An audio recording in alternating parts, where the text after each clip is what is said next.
Hi കൂട്ടുകാരെ, നമ്മളിന്ന് നോക്കാൻ പോകുന്നത് കുബേര എന്ന മൂവിയാണ്. തെരുവിൽ അലഞ്ഞു നടന്ന ഒരു ഭിക്ഷക്കാരൻ്റെ അക്കൗണ്ടിലേക്ക് കോടികളാണ് വരുന്നത്. 10,000 കോടി കയ്യിൽ കിട്ടിയതിനു ശേഷം അവൻ്റെ ജീവിതത്തിൽ നടക്കുന്ന സംഭവങ്ങളും പ്രശ്നങ്ങളുമാണ് ഈ സിനിമയിൽ കാണിക്കുന്നത്. സിനിമ തുടങ്ങുന്നത് കാണിക്കുന്നത് സർക്കാരിൻ്റെ ഒരു പെട്രോളിയം സ്ഥാപനമാണ്. കുറച്ച് വർഷങ്ങളായിട്ട് പെട്രോൾ കണ്ടെത്താനുള്ള പരിശ്രമത്തിലാണ്. അവരുടെ ശ്രമം വിജയം കണ്ടു. അവർ ഓയിൽ കണ്ടെത്തി. എന്നാൽ കൂട്ടത്തിനുള്ള ജോലിക്കാരോട് അവിടുത്തെ മാനേജർ പറയുന്നു ഈ കാര്യം ആരോടും പറയണ്ടെന്ന്. പിന്നീട് മാനേജർ നീരജിനെ വിളിക്കുന്നു. ആള് വലിയൊരു കോടീശ്വരനാണ്.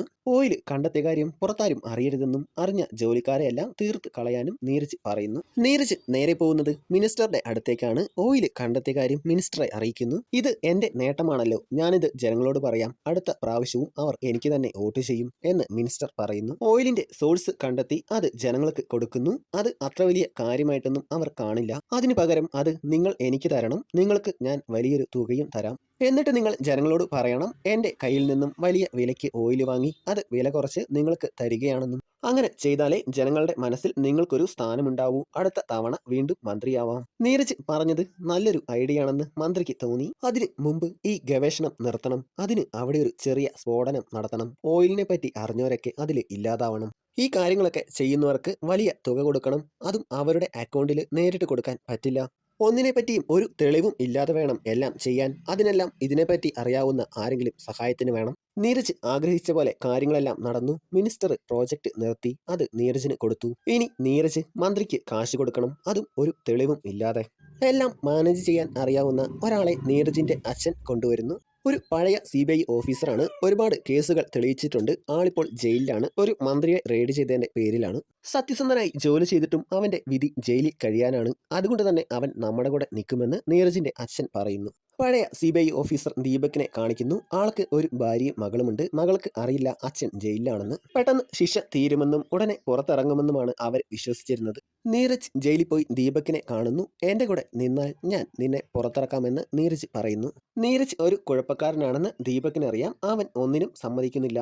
എന്നാൽ ദീപക് വിചാരിച്ച പോലെയൊന്നുമല്ല കാര്യങ്ങൾ നടന്നത്. കോടതി അവനെ 7 വർഷത്തേക്ക് ശിക്ഷ വിധിച്ചു. ഒടുവിൽ ഭാര്യയ്ക്കും മകൾക്കും വേണ്ടി തന്റെ സത്യസന്ധതയെല്ലാം ദീപക് ഉപേക്ഷിക്കുന്നു. ദീപക് നീരജിന്റെ കൂടെ നിൽക്കാമെന്ന് സമ്മതിക്കുന്നു. അങ്ങനെ നീരജ് ദീപകിനെ പുറത്തിറക്കുന്നു. എന്നാൽ എന്താണ് അവന്റെ ജോലിയെന്ന് നീരജ് പറഞ്ഞിരുന്നില്ല. പെട്രോളിയം ഗവേഷണത്തെ പറ്റിയോ അവിടെ നടന്ന കാര്യങ്ങളെ പറ്റിയോ ഒന്നും ദീപകിന് അറിയില്ല. പണം കൈമാറ്റം നടത്തണം, അത് മാത്രമേ അവനോട് പറഞ്ഞിട്ടുള്ളൂ. നിങ്ങളുമായി ഒരു ബന്ധമോ ഒരു പരിചയവുമില്ലാത്ത 4 പേരെ കൂട്ടിക്കൊണ്ടുവരണം, അവരിലൂടെ പണം കൈമാറ്റം നടത്താം. ഒരു പരിചയവുമില്ലാത്ത അവരുടെ അക്കൗണ്ടിലേക്ക് എങ്ങനെ വിശ്വസിച്ച് പണമിടും? അവര് അതുമായി മുങ്ങിയാലോ? വലിയ പഠിപ്പോ അറിവോ ഒന്നും ഇല്ലാത്ത, ബാങ്ക് അക്കൗണ്ടിനെ പറ്റി ഒന്നും അറിയാത്ത ആളുകളെ വേണം കൊണ്ടുവരാൻ. ഈ കാലത്ത് അങ്ങനെയുള്ള ആളുകളൊക്കെ ഉണ്ടാകുമോ എന്ന് നീരജ് ചോദിക്കുന്നു. അങ്ങനെ ഒരു കൂട്ടരുണ്ട്, ഭിക്ഷക്കാർ. പഠിപ്പോ അറിവോ കൂടുതലായി ലോകത്തെപ്പറ്റി ഒന്നും അറിയാത്ത ആളുകൾ. ദീപക് പറഞ്ഞത് നല്ലൊരു ഐഡിയ ആണെന്ന് നീരജിന് തോന്നുന്നു. തിരുപ്പതിയിൽ ഭിക്ഷയെടുത്ത് നടക്കുന്ന നായകൻ ദേവയെ കാണിക്കുന്നു. കൂട്ടത്തിൽ ഒരാളെ തട്ടിയിട്ട് പോയ വണ്ടിയുടെ പിറകെ അവൻ ഓടുന്നു. തിരിച്ച് വന്നപ്പോഴേക്കും ആള് മരിച്ചിരുന്നു. ആരും അവരെ തിരിഞ്ഞു നോക്കുന്നില്ല. ദേവയും കൂട്ടുകാരും അയാളെ എടുത്തുകൊണ്ടുപോയി വേണ്ട പോലെ എല്ലാം ചെയ്യുന്നു. വേറൊരു ദിവസം ദേവയും കൂടെയുള്ളവരും ഇരിക്കുന്ന സ്ഥലത്തേക്ക് നീരജിന്റെ ആളുകൾ വരുന്നു. ജോലിയും ഭക്ഷണവും തരാം, ആർക്കെങ്കിലും ഞങ്ങളുടെ കൂടെ വരാൻ താല്പര്യമുണ്ടോ എന്ന് ചോദിക്കുന്നു. ദേവ ഞാൻ വരാം എന്ന് പറയുന്നു. ദേവയെ കൂടാതെ വേറെ 3 ഭിക്ഷക്കാരെയും അവര് കണ്ടെത്തുന്നു. ഇയാളുടെ പേര് കേളു. ഒരു പെൺകുട്ടിയുണ്ട്, അവളുടെ പേര് ഖുശ്ബു. വേറൊരാളും, ആളുടെ പേര് ദിവ്യ.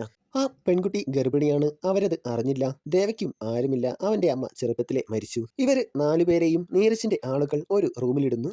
ഖുശ്ബു വാഷിംഗ് റൂമിലേക്ക് പോയ സമയത്ത് കേളു അവളുടെ ബാഗിൽ നിന്നും പൈസ എടുക്കുന്നു. അത് കണ്ടുവന്ന അവളും കേളുവും നല്ല വഴക്കാകുന്നു. ബഹളം കേട്ട് നീരജിന്റെ ആളുകൾ വരുന്നു.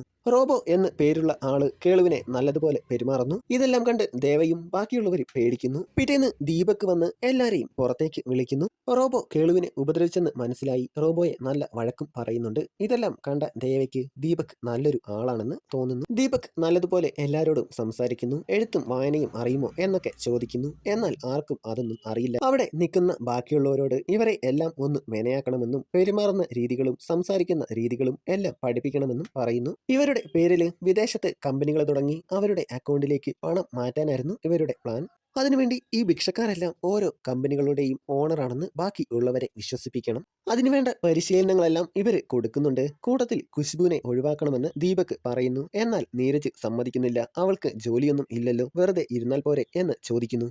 ഇവര് 4 പേരുടെയും ലുക്കെല്ലാം മാറ്റി ട്രെയിനിങ് എല്ലാം കൊടുത്ത് പുറത്തേക്ക് കൊണ്ടുവരുന്നു. ചെറുപ്പത്തിൽ ഒരു അപകടത്തിൽ ദേവയുടെ ഒരു കൈയുടെ സ്വാധീനം പോയതാണ്. വീടിന്റെ പുറത്തു വരുന്ന നായകൾക്കൊക്കെ ദേവ ഭക്ഷണം കൊടുക്കാറുണ്ട്. എന്നാൽ റാംബോ അവരെയൊക്കെ ഓടിക്കും.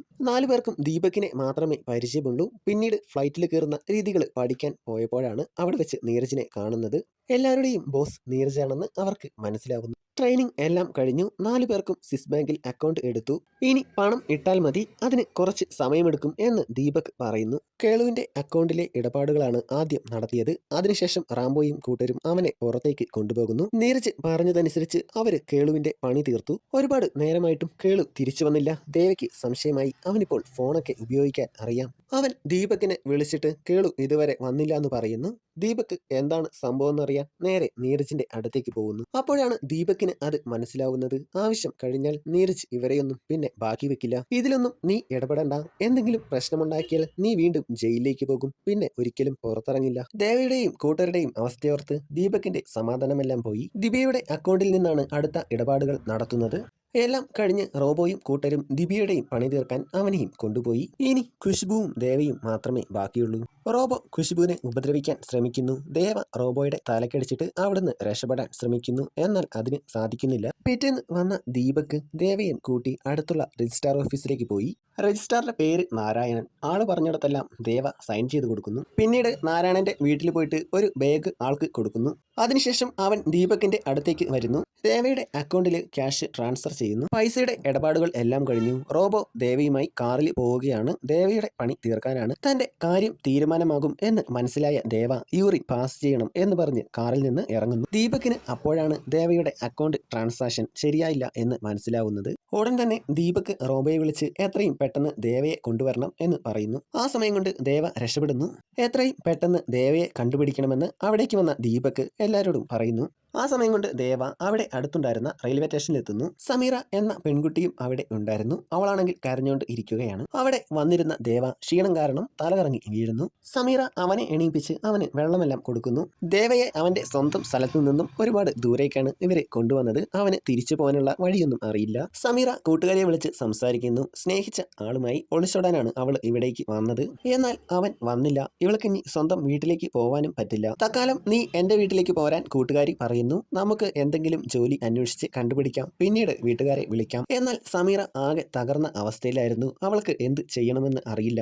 അവളുടെ നിപ്പ് കണ്ട് എന്തോ പന്തികേട് തോന്നിയ ദേവ ട്രെയിൻ വന്നതും അവളെ അവിടുന്ന് പിടിച്ചു മാറ്റുന്നു. അവസാനം സമീറ കൂട്ടുകാരിയുടെ വീട്ടിലേക്ക് തന്നെ പോവാൻ തീരുമാനിക്കുന്നു. ദേവ സമീറയുടെ കയ്യിൽ നിന്നും ഫോൺ വാങ്ങിയിട്ട് നല്ലവനായ ദീപകിനെ വിളിക്കുന്നു. ദേവയുടെ കാഴ്ചപ്പാടിൽ ദീപക് വളരെ നല്ലൊരു മനുഷ്യനാണ്. ഈ പ്രശ്നങ്ങളിൽ നിന്നെല്ലാം ദീപക് തന്നെ രക്ഷിക്കും എന്നാണ് ദേവ വിചാരിക്കുന്നത്. ദീപകിനെ വിളിച്ചിട്ട് കിട്ടിയില്ല. അവൻ ഫോൺ തിരിച്ചു കൊടുത്തു. സമീറ അത് സ്വിച്ച് ഓഫ് ആക്കി ബാഗിൽ വെച്ചു. ദീപക് അപ്പോഴാണ് ഫോൺ എടുത്ത് നോക്കുന്നത്. അതിൽ വിളിച്ച കോളിന്റെ ഡീറ്റെയിൽസ് ഒക്കെ നോക്കുന്നു. എന്നിട്ട് തിരിച്ചു വിളിക്കുന്നു. അപ്പോൾ ഫോൺ സ്വിച്ച് ഓഫ് ആണ്.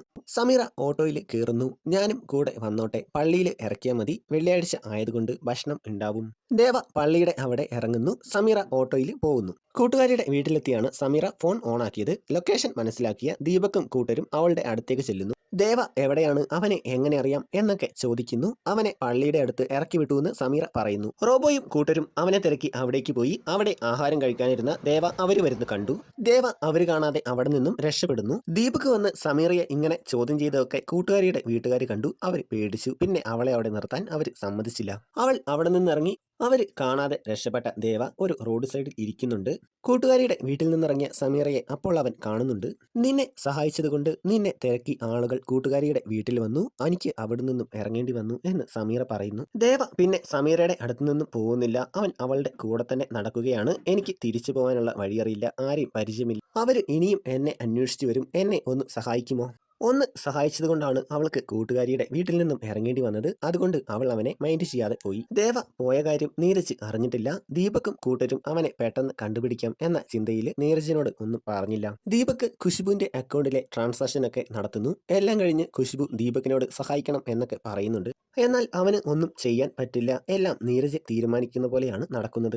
ആ സമയം തെരുവിൽ അലഞ്ഞു തിരിഞ്ഞു നടക്കുന്ന ദേവയെ കാണിക്കുന്നു. അവിടെ 2 കുട്ടികൾ ഭിക്ഷയെടുക്കുന്നുണ്ട്. അവരെ അവൻ കാണുന്നുണ്ട്. ആ കുട്ടികൾക്ക് അവൻ ഭക്ഷണം വാങ്ങിക്കൊടുക്കുന്നു. ദേവ എങ്ങനെയൊക്കെയോ വഴിയൊക്കെ ഓർത്ത് ഇവരെ ട്രെയിനിങ്ങിന് താമസിപ്പിച്ചിരുന്ന ദീപകിന്റെയൊക്കെ ആ വീട്ടിലേക്ക് അവൻ ചെല്ലുന്നു. റൂമെല്ലാം അലങ്കോലമായി കിടക്കുന്നു. ഖുശ്ബു അവിടെ ഉണ്ടായിരുന്നില്ല. അവൾക്ക് എന്തോ സംഭവിച്ചെന്ന് അവന് മനസ്സിലായി. അവിടെ ഉണ്ടായിരുന്ന സെക്യൂരിറ്റി ദീപകിനെയും കൂട്ടരെയും ദേവ വന്ന കാര്യം അറിയിക്കുന്നു. അവര് വരുന്നതെല്ലാം ദേവ മുകളിൽ നിന്ന് കാണുന്നു. ദീപകിന്റെയും റാംബോയുടെയും സംസാരം കേൾക്കുന്നു. ദീപക്കും ഇവരുടെ കൂട്ടത്തിലുള്ളതാണെന്ന് അവന് മനസ്സിലായി. അവൻ അകത്ത് കയറി ഡോറ് ലോക്ക് ചെയ്യുന്നു. ദീപക്കും കൂട്ടരും പുറത്തുനിന്ന് വന്ന് കതകിൽ തട്ടുന്നുണ്ട്. ഖുശ്ബുവിനെ ഇവിടെ കാണുന്നില്ല. റോബോ അവളെ എന്തോ ചെയ്തു എന്നൊക്കെ ദേവ പറയുന്നുണ്ട്. അവൻ വരുമ്പോൾ നമുക്ക് ചോദിക്കാം, നീ കതക് തുറക്കുന്നു. ഇപ്പോൾ ദേവയ്ക്ക് ഉറപ്പായി ദീപക് നല്ല ആളൊന്നുമല്ല, അവനും അവരുടെ കൂട്ടത്തിലുള്ളതാണ്. റോബോ കൂടെയുള്ള കാര്യം ദീപക് പറയുന്നില്ല. അതുകൊണ്ട് തന്നെ ദേവ കതക് തുറക്കുന്നില്ല. അവൻ ബാത്റൂമിന്റെ മുകളിലുള്ള ഹോൾ വഴി രക്ഷപ്പെടുന്നു. ദേവയെ അന്വേഷിച്ച് അവർ എല്ലാവരും നടക്കുന്നു. അടുത്തുള്ള കാട്ടിലും എല്ലായിടത്തും അവർ നോക്കുന്നുണ്ട്. അവനാണെങ്കിൽ ഒരു മരത്തിന്റെ ഇടയ്ക്ക് ഒളിച്ചിരിക്കുകയാണ്. ആ സമയത്താണ് അവൻ ആഹാരം കൊടുത്ത നായകൾ അവന്റെ അടുത്തേക്ക് വരുന്നത്. ദേവ ഇവിടെ അടുത്തെവിടെയോ ഉണ്ട്, അതുകൊണ്ടാണ് ഈ നായ്ക്കൾ ഇവിടെ നിൽക്കുന്നതെന്ന് റോബോയ്ക്ക് മനസ്സിലാവുന്നു. ആ നായ്ക്കളെ അവൻ ഓടിക്കുന്നു. മരത്തിന്റെ ഇടയിൽ നിന്നും അവൻ ദേവയെ കണ്ടെത്തുന്നു. രണ്ടുപേരും തമ്മിൽ വഴക്ക് കൂടുന്നു. ആ സമയത്ത് അവൻ ഓടിച്ചുവിട്ട നായ്ക്കൾ തിരിച്ചു വരുന്നു. റോബോയെ ആക്രമിച്ച് ദേവയെ രക്ഷിക്കാൻ നായ്ക്കൾ ശ്രമിക്കുന്നു. റോബോയ്ക്ക് നല്ല പരിക്ക് പറ്റുന്നുണ്ട്. ദേവ അവിടെ നിന്നും രക്ഷപ്പെട്ട് ഓടി വന്നത് ആണ്. അവിടെ എത്തിയതും അവന്റെ ബോധം പോകുന്നു. എന്നാൽ അവൻ ചെറുതായിട്ട് സമീറയെ കാണുന്നുണ്ട്. ദേവയുടെ കാര്യം നീരജ് അറിഞ്ഞു. എത്രയും പെട്ടെന്ന് അവനെ കണ്ടെത്തണമെന്ന് ദീപകിനോട് പറയുന്നു. നിന്റെ ഭാര്യയെയും കുട്ടിയെയും നിനക്ക് വേണമെങ്കിൽ എത്രയും പെട്ടെന്ന് അവനെ കണ്ടെത്തണം എന്നൊക്കെ നീരജ് പറയുന്നു. അതിനിടയ്ക്ക് നീരജിന്റെ ആളുകൾ ആ രജിസ്ട്രാറുടെ പണിയും തീർക്കുന്നുണ്ട്. റോബോ ആശുപത്രിയിലാണ്. ഇതിന്റെ കണക്ക് ഞാൻ ദേവയോട് തീർക്കും എന്നൊക്കെ അവൻ പറയുന്നുണ്ട്. ദേവയ്ക്ക് ബോധം വരുമ്പോൾ അവൻ ആശുപത്രിയിലാണ്. നീ എന്തിനാണ് എന്റെ പുറകെ നടന്നിങ്ങനെ ശല്യം ചെയ്യുന്നത്?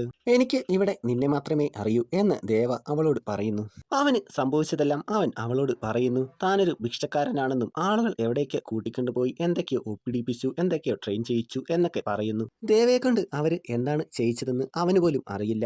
അതുകൊണ്ട് തന്നെ അവൻ പറഞ്ഞതൊന്നും അവൾക്ക് മനസ്സിലായില്ല. ഇപ്പോൾ അവരെന്നെ അന്വേഷിച്ച് നടക്കുകയാണ്. അത് എന്തിനാണെന്ന് എനിക്ക് അറിയില്ല. എന്നെ കിട്ടിയാൽ എന്റെ പണി തീർക്കും, അത് മാത്രം എനിക്കറിയാം. ഏറെക്കുറെ നിന്റെ അവസ്ഥ തന്നെയാണ് എന്റേതും. ജോലിയില്ല, പൈസയില്ല, ജീവിക്കണമെങ്കിൽ ഒരു ജോലി കണ്ടെത്തണം. ദേവയെ അന്വേഷിച്ച് ദീപക് അവന്റെ പഴയ സ്ഥലത്ത് എത്തുന്നു.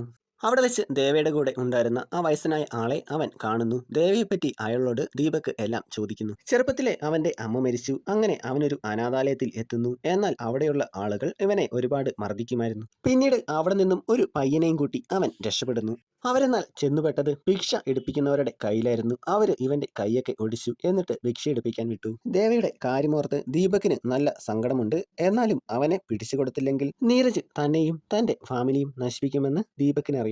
കൂട്ടുകാരെ, ഈ സിനിമയുടെ ബാക്കി അടുത്ത വീഡിയോയിൽ ഇടുന്നതാണ്.